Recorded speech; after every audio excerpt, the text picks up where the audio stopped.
오늘 본문 말씀은 이스라엘 백성이 가나안에 들어가서 처음으로 정복하게 된 성 여리고에 대한 말씀이죠. 우리가 여러 번 이 말씀을 아마 살펴보았을 것입니다. 여리고는 현재도 존재하고 있는 성입니다.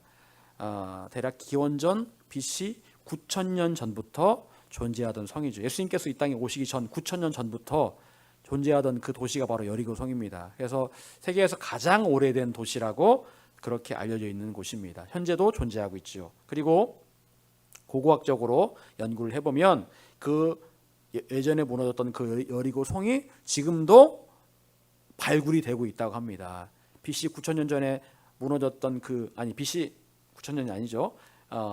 이 여호수아와의 그 전쟁 가운데 무너졌던 그 여리고 성이 지금도 발굴이 되고 있다고 합니다.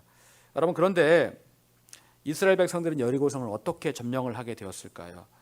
그들은 광야에서 군사훈련을 받아본 적이 없었습니다. 오로지 하나님 명령을 따라서 광야를 떠돌던 사람들이었습니다. 그런데 어떻게 그 튼튼한 여리고 성을 무너뜨리고 그 성을 정복할 수 있었을까요? 오늘 우리는 여리고 성이 어떻게 무너졌는지에 대해서 말씀을 함께 다시 한번 나누기를 원합니다. 여러분, 부흥이라는 게 무엇일까요? 부흥, 우리가 부흥이라는 말을 교회에서 많이 쓰잖아요. 부흥은 성도가 늘어나고 교회 재정이 많아지고 교회 건물을 새로 세워서 교회당이 새로 건축되고, 이게 부흥일까요? 물론 그것도 어찌 보면 부흥이라고 말할 수 있을 것입니다. 하지만 하나님께서 원하신 진정한 부흥은 그 땅이 하나님의 땅이 되는 겁니다.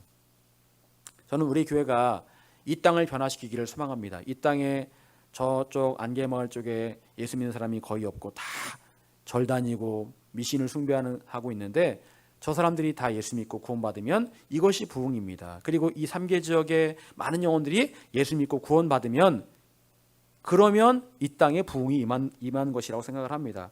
그런 의미에 생각해 본다면 여리고성의 부흥은 그 땅이 하나님의 이름으로 무너지고 그 땅이 하나님의 땅이 되었다라는 겁니다. 그래서 그런 차원에서 본다면 여리고성에 하나님의 부흥의 역사가 일어나게 되었다라는 거죠. 여러분, 여리고성은 어떤 인간적인 방법을 써서 무너진 성이 아닙니다. 인간적인 힘을 써서 그 성이 무너진 것이 아니에요. 초자연적인 역사를 통해서 그 성이 한순간에 와르르 무너지고 말았습니다.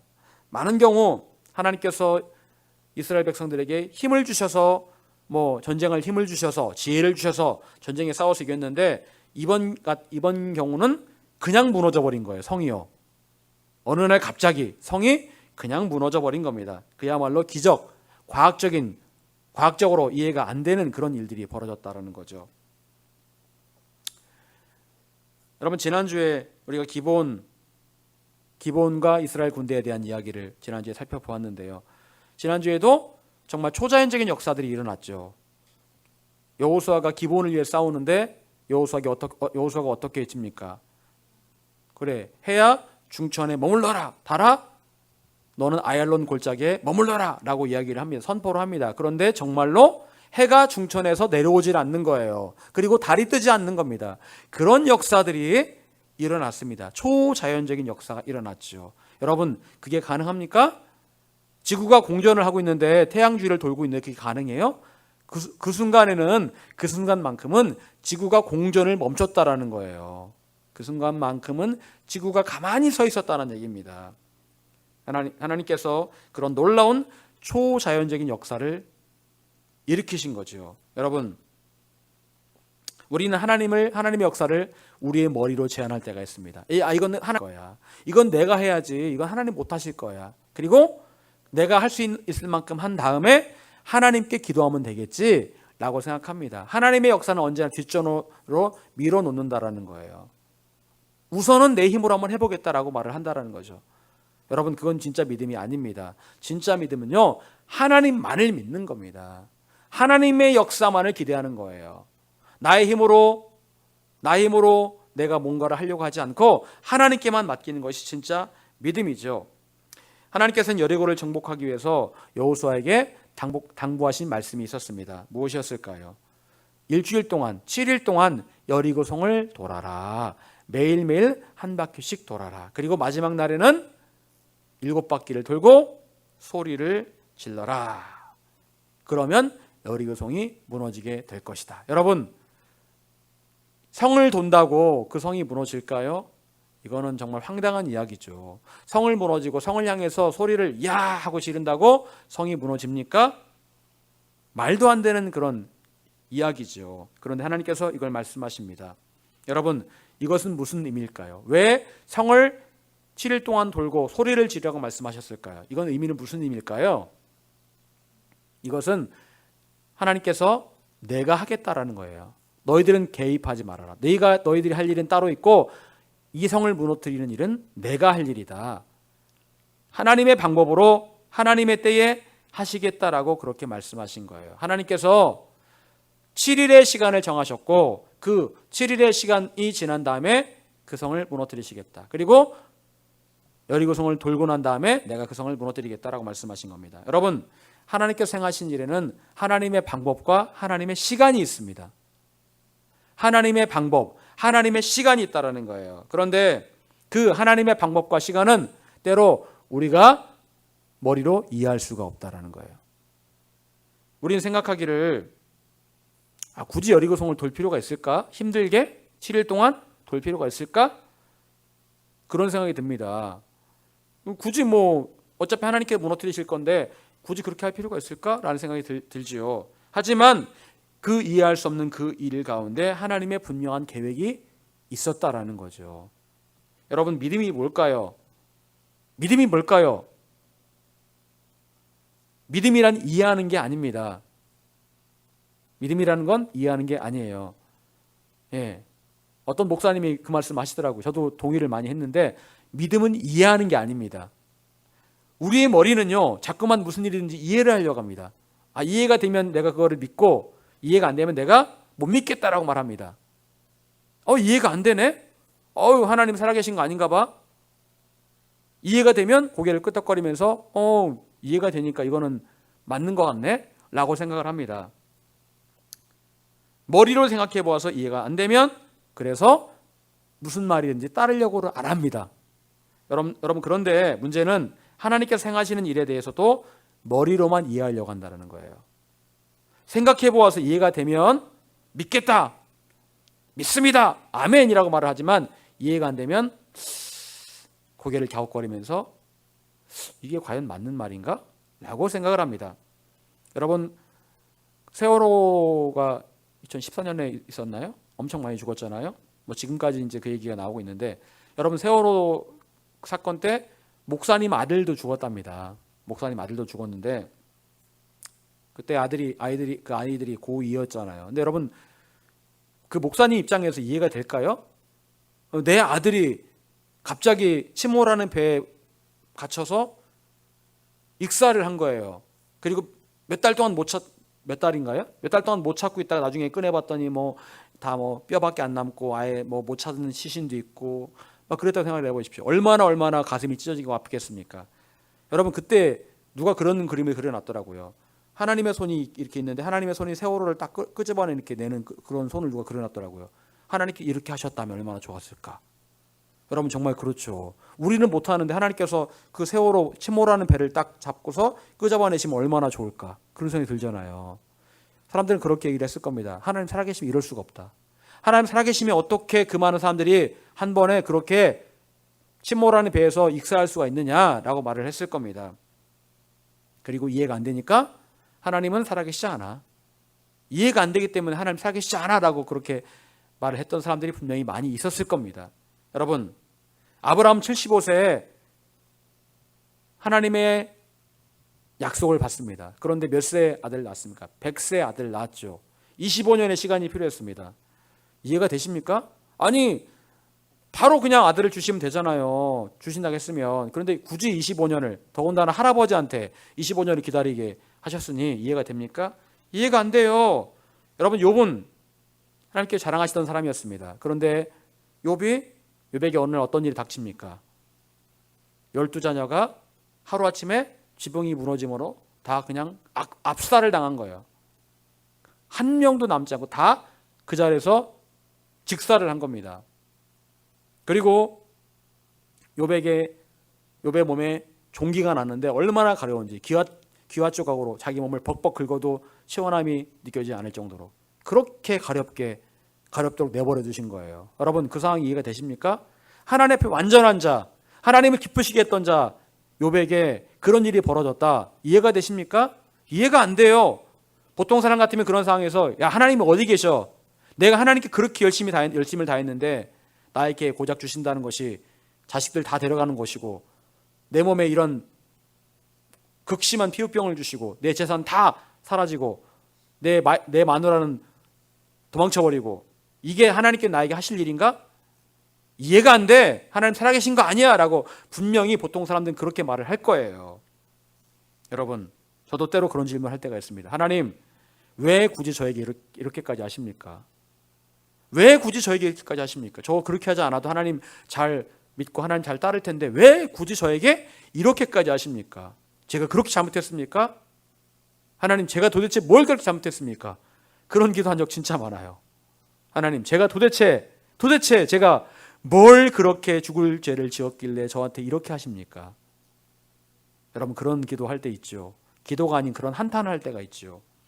여러분 우리 인생에는요 이해되지 않는 일들이 얼마나 많은지 모릅니다. 정말 이해되지 않는 일들로 가득한 게 우리의 인생이에요. 그런데 여러분 하나님께서 우리에게 원하시는 믿음이란 우리의 머리로 이해하는 믿음이 아니에요. 하나님께서 우리에게 원하시는 믿음은 머리로 이해되는 것만을 믿는 것이 아닙니다. 하나님께서는 우리가 어떤 상황에 처하든지 그 상황을 이해하는 것이 아니라 이해할 수 없는 상황이라 할지라도 온전히 하나님만을 믿는 거예요. 그걸 하나님께서 원하신다라는 거예요. 이해되는 것만 믿는다면 그건 학교죠. 이해되는 것만을 학교에서는 가르치잖아요. 과학이나 국어나 수학이나 이해되는 것만을 가르치지 이해되지 않는 걸 가르치진 않잖아요. 그건 학교예요. 그냥 학교. 현실이고 이성입니다. 하지만 이해되지 않음에도 불구하고 하나님만을 온전히 믿고 따르는 것, 그게 하나님께서 우리에게 원하시는 믿음이라는 거예요. 왜냐하면 진짜 믿음은 머리로 이해하는 것이 아니라 하나님만을 의지하는 순종이기 때문에 그렇습니다. 순종은요 이해되지 않아도 하나님만을 믿고 따르는 게 순종이에요. 이해가 안 됩니다. 하지만 하나님을 믿기 때문에 내가 그 일을 따르는 거예요. 그게 순종이에요. 아브라함에게 이삭을 바치라는 그 명령이 이해가 됩니까? 이해가 안 되죠. 이해가 안 됩니다. 도저히 이해가 안 돼요. 근데 아브라함은 그걸 그냥 그대로 행동으로 옮기잖아요. 그게 믿음이라니까요. 그 믿음에 이르기까지 우리를 성장시켜 가시는 겁니다. 그래서 몇 번의 시행착오를 겪을 때마다 또 하나님께서 우리를 테스트하시고 그렇게 하면서 점점 더 그런 믿음으로 우리를 성장시켜 가신다라는 거예요. 왜요? 그런 믿음을 가진 사람이 하나님께 쓰임받을 수 있기 때문에 그렇습니다. 그런 믿음이 되기 전에는 하나님께서 그 사람을 쓰지 않으세요. 쓰지 않으십니다. 여러분 하나님께서 여호수아와 이스라엘 백성에게 바로 이해가 아닌 순종을 원하셨습니다. 그래서 그들은 하나님의 말씀을 따라 순종하며 여리고성을 7바퀴 돌 수밖에 없었다라는 거죠. 그리고 7일째 되는 날 드디어 여리고성이 갑자기 무너져 버리게 됩니다. 징조도 없이 갑자기 금도 안 갔던 여리고성이 어느 날 갑자기 무너져 버리더라는 거예요. 여러분 이것이 바로 하나님의 역사입니다. 하나님의 역사는 갑자기 일어나요. 어느 날 갑자기요. 물론 물림이 이루어지고 있겠죠. 저도 교회 나오기 전까지 제 마음에 하나님의 존재에 대한 어떤 그런 막연한 어떤 그런 믿음이 있었어요. 제가 중학교 때 그 간증 테이프를 들으면서 하나님에 대한 막연한 믿음이 제 안에 있었거든요. 그러다가 고등학교 가면서 갑자기 제가 교회를 나오게 됐는데 사실은 갑자기 나온 게 아니고 제 마음에 그런 마음이 있었다라는 거예요. 여러분 이것이 바로 하나님의 역사입니다. 예수님께서는 이 땅에 오실 때 어떻게 오신다고 하셨습니까? 도적같이 오신다라고 말씀하셨습니다. 도적같이. 여러분 도둑은 예고를 하지 않습니다. 도적이 어느 날 내가 며칠 날 내가 훔쳐갈 거니까 조심해 라고 말하지 않습니다. 갑자기 들이닥치는 게 도둑이죠. 그와 같이 예수님께서도 갑자기 우리 가운데 임하신다라는 거예요. 어제처럼 오늘도 해가 떴는데 갑자기 예수님께서 우리에게 오실 수 있다는 거예요. 여러분, 이와 같이 여리고성도 갑자기 무너지게 되었습니다. 여러분, 그렇다면 하나님께서 여리고성을 무너뜨리시면서 이스라엘에게 특별히 당부하신 말씀이 무엇이었을까요? 그것은 곧 여리고성을 무너뜨리는 것은 하나님이시지만 여리고성이 무너지기까지 이스라엘 백성들이 순종해야 될 구체적인 일들이었습니다. 무엇이었을까요? 두 가지를 말씀을 하십니다. 첫 번째, 침묵해야 될 때 침묵하라. 침묵해야 될 때는 침묵하라. 오늘 본문 10절 말씀 같이 한번 읽어보겠습니다. 10절, 자, 시작.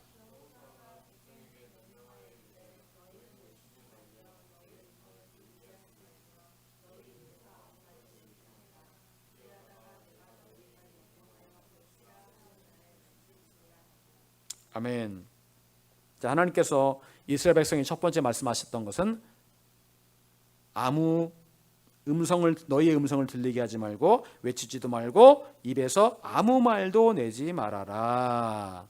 7일 동안 아무 말도 하지 말아라. 여러분, 수많은 사람들이 그 여리고성을 도는데 아무 말도 하지 않는다? 쉬운 일입니까? 뭔가 한마디 하고 싶겠죠. 그 많은 사람들이 가는데 한마디 안 하고 싶겠습니까? 밥은 잘 먹었냐? 뭐 어젯밤에 잠은 잘 잤냐? 뭐 여리고성이 왜 이렇게 안 무너지냐? 뭐 그런 얘기 많이 하겠죠. 하고 싶겠죠. 근데 아예 그런 얘기를 하지 말라는 거예요. 어떠한 말도 너희 입 밖에 내지 말아라. 침묵해라. 여러분, 침묵에는 힘이 있습니다. 침묵에는 힘이 있어요. 아무 말도 하지 않는 침묵에는 힘이 있습니다. 정말 아무 생각 없는 침묵 말고요. 생각이 없어서 침묵하는 거 말고요. 뭔가를 엄청난 걸 알고 있음에도 말하지 않고 침묵한다는 것은요, 힘이 있습니다. 말할 수 있지만 말하지 않을 때 그 침묵에는 힘이 있어요. 알고 있지만 이야기하지 않을 때 그 침묵에는 힘이 있습니다. 정말 힘이 있음에도 아무 말 하지 않을 때 상대방은 그 분위기에 압도를 당하게 되어 있습니다. 여러분, 침묵할 때 우리 안에서는 어떤 일들이 일어나게 될까요? 침묵할 때 우리는 무언가에 더 쉽게 집중할 수 있게 됩니다. 그리고 실수하지 않게 돼요. 여러분, 말을 많이 하는 사람들은 뭐가 많을까요? 실수가 많고 허점이 많아요. 알고 있는 거 비슷할지라도 말을 많이 하면 실수가 많고 허점이 많아요. 말 많이 하는 사람 치고 뭔가 좀 이렇게 무게감 있는 사람이 없어요. 여러분, 그런 말이 있죠. 빈수레가 요란하다. 근데 진짜 이 빈수레가 덜그럭덜그럭 소리가 많잖아요. 예. 말을 많이 하는 사람 치고 사실은 그 안에 뭔가 있는 사람이 없어요. 별로요. 여러분, 우리는 종종 너무 많은 말을 합니다. 종종 너무 많은 말을 해요. 성경은 우리 입술을 제어해야 한다라고 권면하고 있지만 우리는 나 자신의 입술조차 제어하지 못하고 입술로 막말을 하고 죄를 지을 때가 얼마나 많은지 모릅니다. 쏟아놓고 나서 내가 그때 그 말 하지 말걸, 괜히 그 말했네. 아무리 후회한들 말하고 나서 사과한다라고 말하지만 사과가 됩니까? 그게 안 돼요. 사실은 이미 말은 나왔기 때문에 그 사실은 말을 주워 담을 수가 없어요. 그런데 침묵한다면 우리는 다른 사람들에게 나의 연약함을 노출하지 않을 수 있고 스스로를 잘 지켜낼 수 있습니다. 여러분, 말 한마디 잘못해서 무너진 사람들이 얼마나 많습니까? 말 실수해서 중요한 자리에서 낙마한 사람들이 얼마나 많습니까? 사탄이 우리를 공격하는 루트가 세 가지가 있다고 했죠. 그 중 하나가 뭐라고요? 우리의 말이에요. 우리 입술을 통해서 사탄이 우리를 공격한다고요. 우리를 넘어뜨린다고요. 여러분, 대표적으로 말 때문에 무너진 경우가 있습니다. 가데스 바네아에서 12명의 정탐꾼이 바로 그런 경우입니다. 10명의 정탐꾼이 정탐을 하고 와야 되는데 정탐하고 나서 그냥 보고 온 대로 말만 하면 되는데 그 이상을 말해버렸어요. 거기 사람들이 어떻고 저떻고, 그리고 나아가서 그 땅을 이제 악평을 하고 나아가서 하나님을 원망하기까지 합니다. 그냥 내가 보고 온 것만 말하면 되는데 그 이상을 말하다 보니까 점점 말이 꼬리를 물고 더 말이 더 확대가 되는 거예요. 여러분, 말이라는 게 그렇습니다. 처음에는 그럴 의도가 아닌데 한마디 뚝 던졌는데 그 말을 하다 보니까 좀 더 부정적인 말을 또 덧붙이게 되고 또 덧붙이게 되고 또 덧붙이게 되면서 점점점 감당할 수 없을 만큼 일이 커지게 되더라는 거예요. 거짓말을 한번 하게 되면요, 거짓말이 점점 커집니다. 나중에는 그 거짓말을 어떻게 내가 수습을 할 수 없게끔 돼버려요. 여러분, 이스라엘 백성들이 얼마나 말을 하고 싶었겠습니까? 일주일 동안 여리고를 돌면서 얼마나 말을 하고 싶었겠어요. 하지만 하나님께서는 침묵하라고 말씀하십니다. 왜 그러셨을까요? 만약에 말을 했다면 그 악한 파급력이 엄청날 것을 이미 알고 계셨기 때문에 그래요. 말을 하도록 내버려 두었다면 얼마나 그들이 에게서 그 입술에서 악한 말들이 많이 나왔을까요? 부정적인 말들이 얼마나 많이 나왔을까요? 왜 이렇게 성은 안 무너져? 왜 이렇게 일주일 동안 도는데도 금도 안 가? 개똥인 엄마는 지금 오늘 아프다고 안 나왔는데 나도 그냥 나오지 말까? 그냥 피곤하다. 일주일 동안 도는 것도. 뭐 그러면 너도 피곤해? 나도 피곤한데? 점점점 부정적인 말들이 확산이 되면서 그게 사실은 그 이스라엘 전체를 무너뜨리는 그런 결과를 낳을 수 있기 때문에 하나님께서 침묵하라고 말씀하신 거예요. 여러분, 하나님께서는 대화뿐만 아니라 혼잣말도 하지 마라 말씀하세요. 한숨도 내지 말고 독백도 하지 마라 말씀하신 거예요. 입으로 나 혼자 대화하는 거 말고 내 입으로 그냥 이렇게 말하는 것도 하지 말라는 거예요. 여러분, 그렇다면 부정적으로 말하고 싶지만 일부러 말하지 않고 침묵할 때 어떤 일이 벌어질까요? 우리는 그 순간에 부정적인 말이 태어나지 않도록 내가 나 자신을 내 입술을 제어할 때 나를 부정적인 영향력으로부터 나를 지켜낼 수가 있습니다. 내가 그 말을 하지 않으면 나를 지켜낼 수 있다고요. 그런데 내가 부정적인 그 말을 안 된다, 저 사람 왜 저러냐 그런 말을 하게 되는 순간 나 자신을 그 부정적인 그 영향력으로부터 지켜낼 수가 없게 돼요. 나를 자신을 무너뜨린다고, 내 말을 통해서 내가 무너진다고요. 사탄이 그 부정적인 말을 통해서 나를 시험에 빠뜨리는 것에서 내가 말하지 않으면 나 자신을 지킬 수 있다는 겁니다. 그리고 나아가서 그 침묵의 상황에서 우리는 하나님의 인도하심을 구하며 하나님께 기도할 수 있게 될 것입니다. 침묵할 때 우리의 생각은 더 깊어집니다.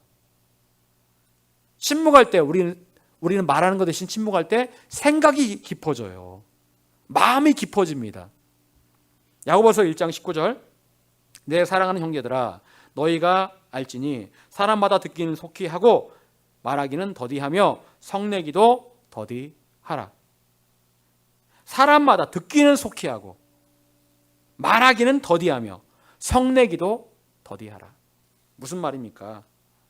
남의 말은 잘 들어주라는 거예요. 잘 들어라. 그런데 네가 하고 싶은 말은 당장 하고 싶더라도 참아라. 조금만 더 있다가 성내고 싶냐? 화내고 싶으냐? 반박하고 싶으냐? 조금만 더 참아라. 조금만 더. 그 사이 어떻게 하라는 거예요? 침묵하면서 내 마음을 정돈하라는 겁니다. 생각을 정리하라는 거예요. 그리고 나서 차분한 마음으로 할 말 있으면 하고 내 감정을 이야기할 거 있으면 얘기하고 하는 거예요. 침묵할 때 생각이 깊어집니다. 마음이 깊어져요.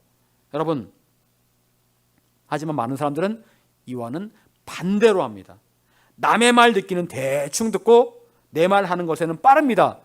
남의 말을 파악도 안 하고 그냥 대충 듣고 그냥 화가 나서 그냥 쏘아붙입니다. 내가 하고 싶은 말, 해서는 안 될 말, 할 필요도 없는 말을 하는데 얼마나 바쁜지 모릅니다. 사람들이 요즘 그런데요. 인터넷에 기사가 딱 뜨면은요, 기사 제목만 보고 거기다 이제 제목만 보고 댓글을 막 단다는 거예요. 내용도 안 보고, 내용은 그게 아닌데 제목만 보고 댓글을 한다는 거예요. 근데 어떤 사람이 그렇게 적어놨더라고요. 난독증이냐 적어놨더라고요. 왜 읽지도 않고 이런 댓글을 다냐? 그 내용이 그런 내용이 아닌데. 사람들이 막 마음이 급한 거예요. 막 그냥 어떤 딱 기사가 뜨면 거기에 대해서 막 그냥 부정적인 말을 하고 싶어서 막 그냥 정신이 없는 거예요. 막 적어요. 막 그냥 일단은. 나중에 봤는데 나중에 그 내용이 아니야 그게. 여러분, 남의 말 듣기를 좋아하고 내 말 하기는 내가 절제하는 사람, 성내기를 절제하는 사람 옆에는 사람이 많습니다. 사람이 많아요. 인간관계가 참 괜찮아요. 그런데 남의 말은 대충 듣고 내 말만 많이 하고 금방 화내고 하는 사람 옆에는요, 사람이 없어요. 좋은 인간관계가 형성되지 않고 인간관계도 다 깨어져 버리고 맙니다. 여러분, 물론 남의 말 들어주는 거 쉬운 일이 아닙니다. 정말 쉬운 일이 아닙니다. 내가 하고 싶은 말을 하고 싶어 하는 게 당연한 인간의 본성이에요. 하지만 하나님의 뜻은 정반대입니다. 그게 아니라는 거예요. 하나님의 뜻은 속히 듣고, 듣기는 속히 듣고, 내 말하기는 더디하고, 침묵하고, 성낼 일 있으면, 화낼 일 있으면 참았다가 조심스럽게 이야기하고 그렇게 하라는 거예요. 그렇게 할 때 현명한 사람, 지혜로운 사람이 되어서 하나님께서 그 사람을 통해서 하나님의 일들을 이루어 가신다라고 말씀하시는 거예요. 여러분, 침묵을 훈련하시기 바랍니다. 침묵은 뭐라고 나와 있습니까? 우리 격언에. 그렇죠. 침묵은 금이다. 침묵은 금이다. 여러분, 금이 뭐예요? 돈이잖아요, 돈. 침묵하기만 해도 뭐 생긴다는 거예요? 돈 생긴다는 거예요. 예, 예를 들자면 그렇다는 겁니다. 성경의 가르침이 아니고요. 어쨌든 침묵하는 게 굉장히 중요해요.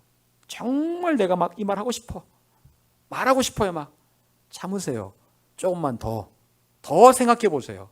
더 참아 보세요. 그리고 나서도 한참 생각했는데 이 말을 정말 해야 되겠다. 그러면 차분하게 흥분하지 말고 그렇게 말하시면 되는 거예요. 침묵하라고 말씀하실 때 침묵할 줄 아는 게 진짜 믿음의 사람이고, 그런 사람들을 통해서 하나님께서 역사를 이루어 가십니다. 특히나 부정적인 말이 나오려고 할 때 더욱더 침묵하시길 바랍니다. 두 번째로, 소리 질러야 할 때는 소리를 질러라. 소리 질러야 할 때는 소리를 질러라. 우리 16절 같이 읽어보겠습니다. 16절 말씀. 자, 시작.